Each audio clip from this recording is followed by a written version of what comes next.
Hello and welcome to Irresistible You, Ignite Your Passion and Purpose. I'm your host, Karen Seltz, and I'm so excited for tonight's episode. We have tonight a good friend and somebody I respect immensely, Beth Osmer. And Beth has been on a 20-year journey with hypnosis, shamanism, Buddhism, energy work, and parts work. And she has been sharing, healing, and evoking and teaching people all over the world to leave their past wounds behind and be powerful in their present so they can step into possibility in their future. And tonight we are going to talk about living powerfully, I'll let Beth explain it because she picked the topic about power leaks. So welcome, Beth. Hi, thank you. How's the sound? Better? It sounds great. Yes. Okay. Thank you for having me on your show, and I'm super excited to be here. So powerfully, you want me to talk a little bit about power? Yeah, talk about power, and then you can go with the power leaks and explain what they are, how they affect people, and we'll just have a discussion. Okay. So after working with people for 20 years and sitting across from people and sitting with thousands of people, I started seeing a pattern where it came down to something this simple. People were either in their power or they were out of their power. Now let's talk about, and I'll circle back to that in just a second, but let's talk about what power is. Power is your essence. Like your power is who you are on the inside. It's the place in you where you're most connected to the God of your understanding, the most connected to your confidence, the most connected to the part of you that has not been affected by programming or outside people. It's like who you are within yourself is your power. Now, ego power and divine power are very different. We're not talking about ego power. We're talking about divine power. So I started to notice that people were either leaking power or holding power. For example, leaking power to the past, a past event, to addiction, to depression, to anxiety, to worry, to another person, to a relationship, where they were not holding in their confidence, they weren't holding in their essence. And in fact, they were getting pulled off their essence. And then when we started to break it down, we would do the deep work on where it was being held or being taken from. And then we will power fill. So I was realizing the more people started connecting to their power and connecting to their essence, the faster they were healing and the faster they were getting better and living a more joyful, exciting life. That's amazing. I love that so much. And I would love to hear an example of, somebody you worked with, what they were like before, maybe some of what you took them through, and then what they were like afterward or now. Okay, yeah, that's a good question. I'm like, let me think of an example. And while you're thinking of it, I want to point out to everyone that we did not call each other ahead of time, and we match our dresses. Look at this. They're all so similar. Black same color.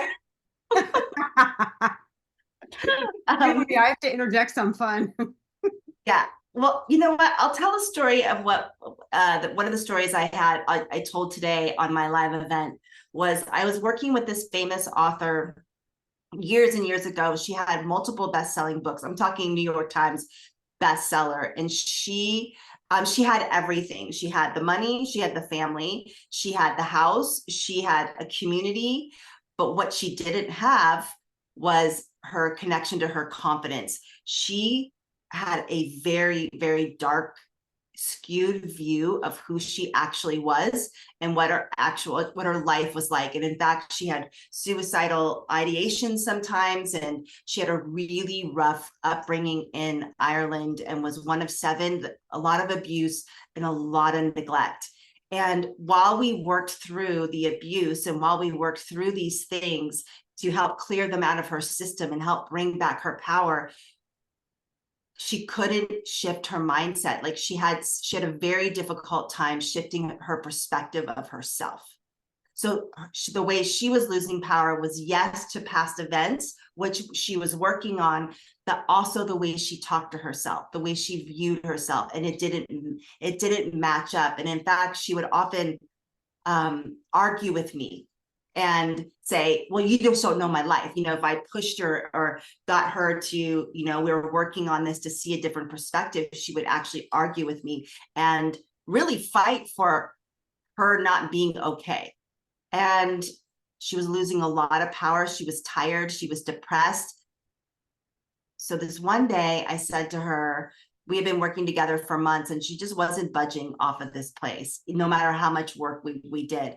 And I said, imagine you were looking out, you have two windows and you're looking, you have the choice to look out in window A or the choice to look out window B. In window A, you see yourself as broken, depressed, down, wounded, not good enough, no matter what's going on in your life. And then window B, you see yourself as confident and joyful and healed and connected to your family and your community. So which one do you want to look out? Like, because right now you're looking out this one and it's your choice. You are choosing to look out this window. And for some reason, that day she heard me and it clicked. Like it just absolutely clicked for her. And I could just see almost like the color come back into her face. Like, I want to look out window B. And I said, right, start choosing window B. And the greatest thing was that I never saw her again. That was her last session because all she needed was that shift in perspective and to feel her power and to feel that deeper relationship to herself. So it was really cool. That's really cool. That's really interesting. You know, I study, of course, the subconscious mind. And one thing that I know as a truth is we're all wired for survival. And part of that is looking at the gap, looking at where we want to be and where we are. And like, oh my gosh, look at this big gap instead of looking at what's working well. Because if I ask any person, if you do 99 things perfectly well in a day and you mess up one thing, when you talk to me, what are you going to tell me about? Most people will say, gosh, I had a really good day, except man, I really messed this thing up.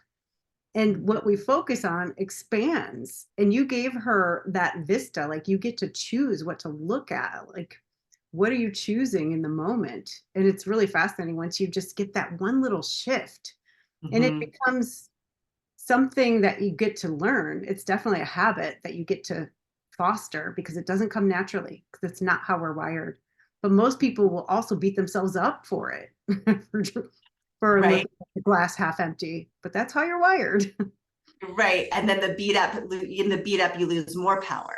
And so it's this, then you're in the cycle. Exactly. So how do people even know if they're losing power? What are the symptoms? There are many symptoms, Karen, but some of the top symptoms are just definitely exhaustion. So here's the thing, and you know this, Karen. What happens is our issues, our challenges, our imbalances start in the mental mind. Then they often move into the emotional. And then if we do not take care of those two places and we continue to ignore, it will eventually go into the body as an imbalance in the body. So if someone has an imbalance in the body, and I'm not saying everybody who's sick created it. I am not saying that. I don't know if it's a blanket statement like that, but the body does not lie. The body will tell you exactly what's going on. And if you listen, the body will tell you. So oftentimes it could be in the form of chronic pain or something, you know, if you got in a car accident or something like that, it's different. But as you're going, so pain, fatigue, irritability, anxiety, fear, if you're hanging out in those frequencies, those energies, worry, then you know you're leaking power, but it will come up as symptoms, mostly exhaustion and fatigue. You know, those days when you wake up and you're like, I don't even feel like I slept. You wake up tired. It would be great to ask yourself, where are you cycling your energy every day? Where is it going? Am I cycling in judgment to myself? Am I cycling in worry? I'm recovering worry addict. So I tend to, like, if I'm not careful, I will cycle around worry and obsession. And when I do that, I can feel it in my body. I can feel the leaks in my body. So oftentimes it comes up as that. Yeah, well, that makes complete sense because we're made for, like animals, their nervous system regulates automatically. It turns on, if there's danger present, it turns on. And the moment the danger's gone, it turns off. In humans, it doesn't work very well. So a lot of times we stay in that heightened response when it's no longer valuable. And it fatigues us. It takes all of our energy to stay in that state. Mhm. Yeah. Mhm. So what do you do with people? Like, what is there some advice you can give them, or how do you work with people on this stuff? Yeah, so the first thing um, I would encourage you to do is do a power inventory. Just do some writing on some paper and say, okay, where am I giving my power away? Where am I leaking energy? And go deep. I mean, get specific. So for example, I know I leak power to a closet that I have in my house. Every time I open the closet, I'm like, oh, I can't, like, I get like exasperated, a little bit of shame comes up, and it's like, and I can feel the power leak. Maybe you're losing power to a neighbor. When you drive, people lose power when they drive. They get angry, they get rageful. It's like permission to be that way for some reason in our society. Or do you get annoyed when you're out in public? Like, really just write things out, and most importantly, write out where you're losing power to any other person. If you're giving people pleasing, or if you're over giving, or if you don't ask for your needs with certain people, like you kind of hold back. And I know that game really well. Like if someone can be really controlling, I'll have to watch it and be like, okay, I'm not saying a word, I'm just going to keep my mouth shut, but I'm losing power, especially if there's something I need or want to say. Also, where you're losing power, how you talk to yourself. Every time you look in the mirror, every time you maybe have a a perception of failing. So write it all out. First step, and then you'll start to be aware, especially in relationships. When people, hey, Kiana, I'm surprised to see that. But when people, I lost my train of thought because I just look so excited to see her. But Especially when other people. Yeah, so when people start to realize that they may be in a dynamic where you're giving power away. Like when I was dating, I gave my power away to men. 100%. I would say my first question was thinking, do they like me? Instead of, do I like you? Do I like them? And I would be in the position of, do they like me? Do they like me? And I would give power away. And in that, I would often compromise and do things that I didn't really want to do. So if you're in a relationship, even people can do it with their kids, their partners, their neighbors, their friends. If you're comparing yourself to other people, and you may not even know you're doing it, you're on social media and you're like, oh, their life looks so much better than mine. And it could be just a flash. You just lost some power. So write it all out. And then one thing I love to do, I can teach you a very simple mantra for calling your power back. And Gianna knows there is a thing in shamanism, a practice called power retrieval. And it's exactly how it sounds. You're literally calling your power back into your system, into your body, and into your being. And I'll teach you the mantra just now. If you have a pen or paper and you want to write this down, it's really, really helpful, because it's all intention. One, you're being intentional about your energy field. You're being intentional about, you know what? I get to have all my power. And two, you can be very specific with this. You can do a full like blast, I call all power, and I'll tell you the mantra in a second, or you can get specific. If you know you're giving your power away to addiction or depression or anxiety or low self-esteem or another person, you can get specific. I call all power I've given away to all past boyfriends back to me now. So you can get very specific. So here is the mantra. The mantra is, I call all power I have given away or left behind back to me now. And we can practice it while we're here. I'll say it again. I call all power I have given away or left behind back to me now. And if you notice, the language of it is there's no victim in that. It's not, I call all power that was taken from me or stolen from me. No, because we're adults. When you're a kid, you know, there's a lot that goes on that we don't have a lot of control over, but as adults, we do have a choice to bring that power back.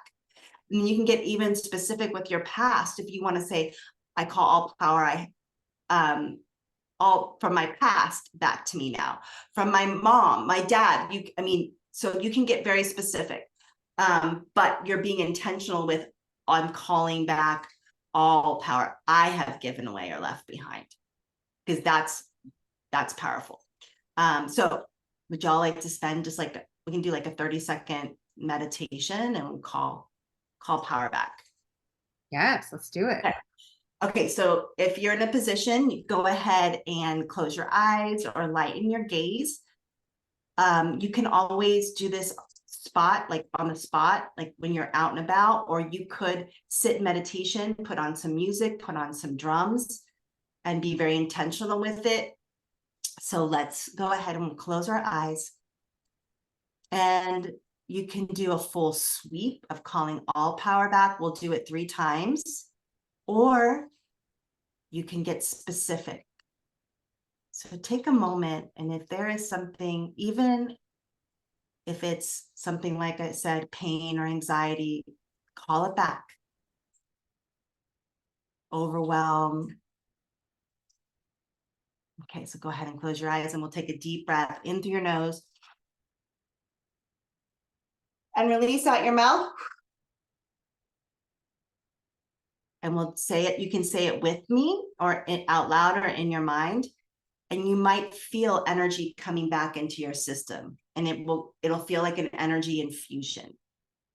I call all power I have given away or left behind back to me now. I call all power I have given away or left behind back to me now. And then third, I call all power I have given away or left behind back to me now.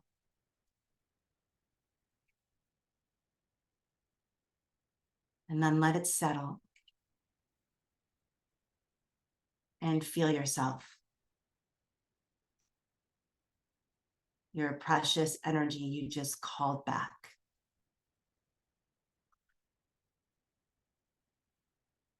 And we can put our hands on our heart. Take another deep breath. And open your eyes when you're ready.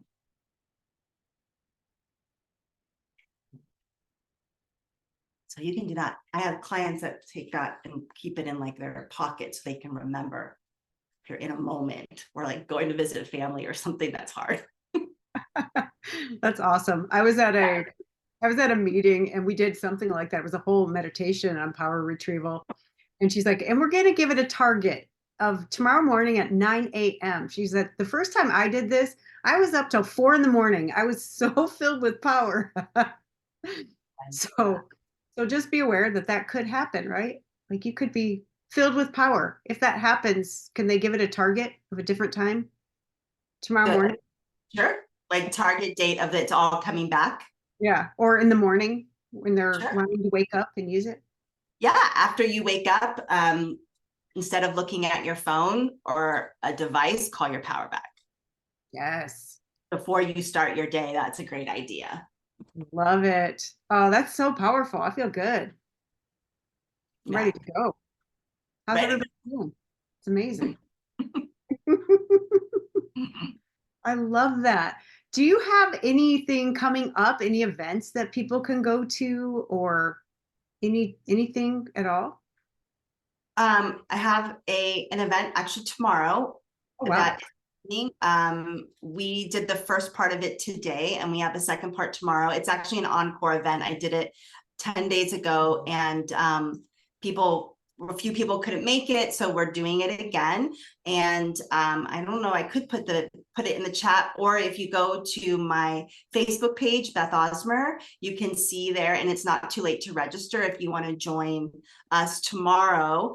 And you can watch the replay from today, or you can watch both the replays. But if you sign up, I'll go ahead and send you the replays. And we're going deeper on this topic of power. And there's 2 more things I will give you to help you manage and hold and own your power in the event. Oh, I love that. So everybody, I'll put that also in the show notes. So if you're watching the replay on my YouTube channel, you can also access it in the show notes, and we'll have that for you. This is so cool. So what else do you want to share about this topic? Because we have a little bit more time. What do I want? I could talk about this topic. I can talk about this topic all day long, and why it's so important. Let's switch gears for a second, because we're talking about power retrievals. We might as well talk about soul retrievals as well, which is another form of power loss. So a soul retrieval is when, according to, this is a shamanic practice. So according to shamans, when a part of you gets like traumatized, or there's some sort of upset, they believe that parts of ourselves get stuck in time. So if you think of someone like a soldier who's been through war, and they come home and they have PTSD and they hear a loud sound, they feel like they're back on the battlefield again. That's because a part of them is still stuck on the battlefield. And the idea is that we need to go back and heal that part in meditation, hypnosis, and the journey. And then when that part's ready, integrate that part with the whole. Now, with the soul retrievals, they're so healing and so powerful. It doesn't have to be as something traumatic as war. It could be something as simple as an upset, or being criticized by a teacher when you were younger, or a car accident, or an ongoing, let's say you had some ongoing abuse or trauma with a person in your past. I'm sure you have all felt those things where all of a sudden you feel like you're 13 years old again, like someone says something to you and you're just like, you just go into a trigger, whether you could be upset or go to an instant rage, or you defend it or collapse. But I know we have all felt those feelings that you just feel like you're back in the old trauma, and you may not even realize it's happening, because it's just a trigger that you keep going through.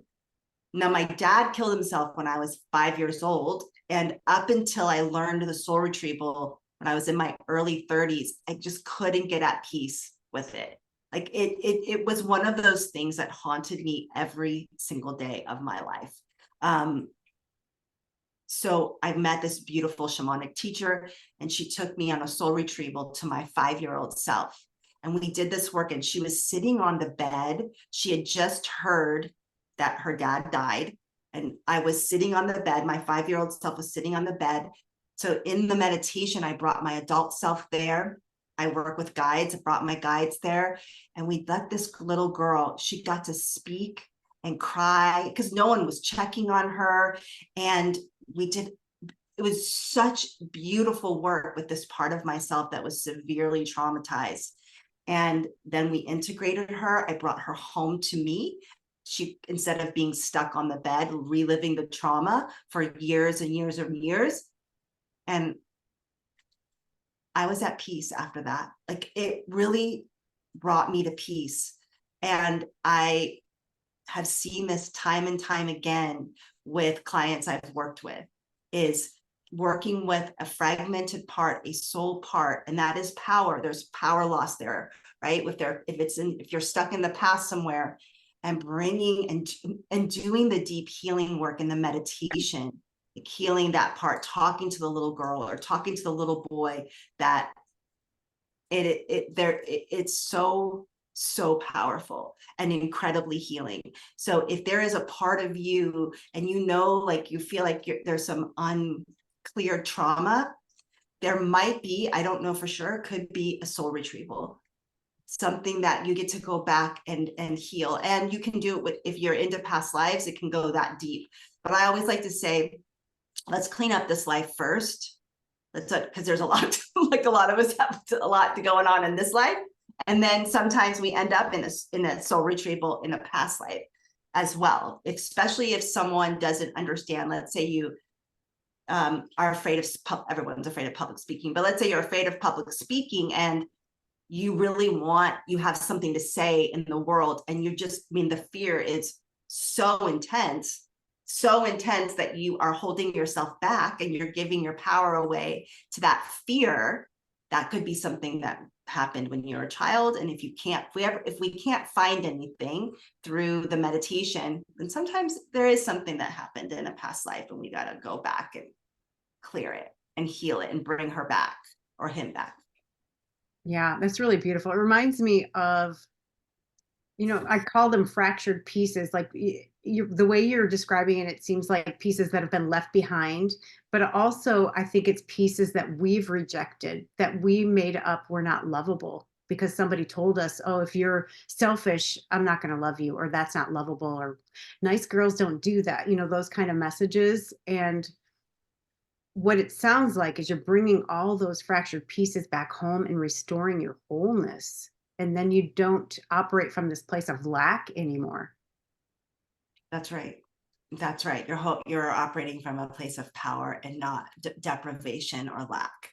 Right. And then you're not looking outside of yourself to fill all those holes or these perceived needs that we have, or the needs that didn't get met when we were little. Yeah, exactly. Yeah. That's That's really cool. I love that. And you do that all one-on-one, or do you do it in groups at all? Both. If it's in a group, I will teach the group as a whole how to journey and how to do that work. And then I'll teach everyone as a whole, and they'll do their own soul retrievals on their own, or their own power retrievals. And then I do the one-on-one work as well. And once you learn how to journey, it is a skill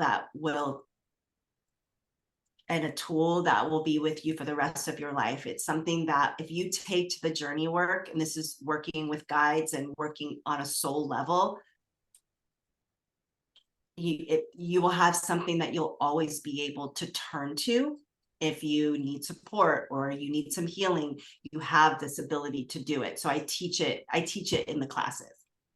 That sounds really beautiful too, because I think a lot of people suffer from loneliness and they feel like they're alone because they're not in contact with their guides. So is that a good remedy for loneliness as well?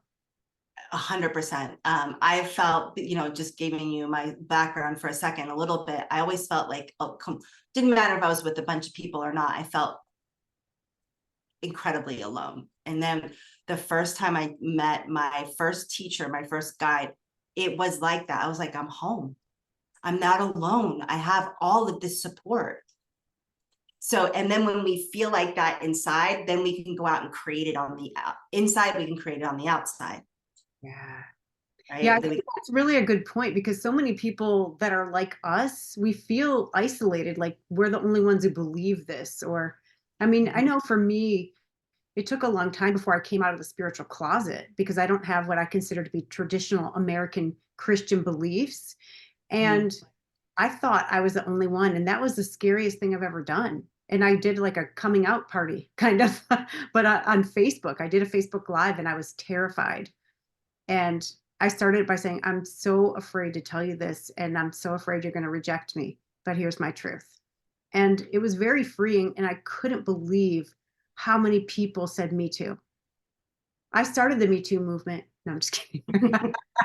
But with something totally different. Me too. I'm in the spiritual closet. So many people, oh yeah, I will say that. I'm afraid of being judged and afraid what their partners will think. And yeah. Yeah, especially when we have people that say, oh, you're really out there. Some of us take that personally. I know I used to. Now I'm like, thank you. I know. But I think it's really beautiful when we can share our truth. It gives other people permission to share theirs, even if it's not the same as ours. It's like, speak your truth and I'll love you anyway. It doesn't matter what you believe. Doesn't matter. Yes. Well, this has been amazing, Beth. I think everyone, you're welcome. Everyone gets to get on your your thing and get more training from you, because that would be amazing. So if you're here in the studio audience, hang out. I'm going to say goodbye to everybody who's watching live in TV land. Thank you so much for being here, Beth. Thank you so much. And thank you everybody for watching. I'll see you right here next week on Irresistible You, Ignite Your Passion and Purpose. Okay, good night, everyone. Thank you.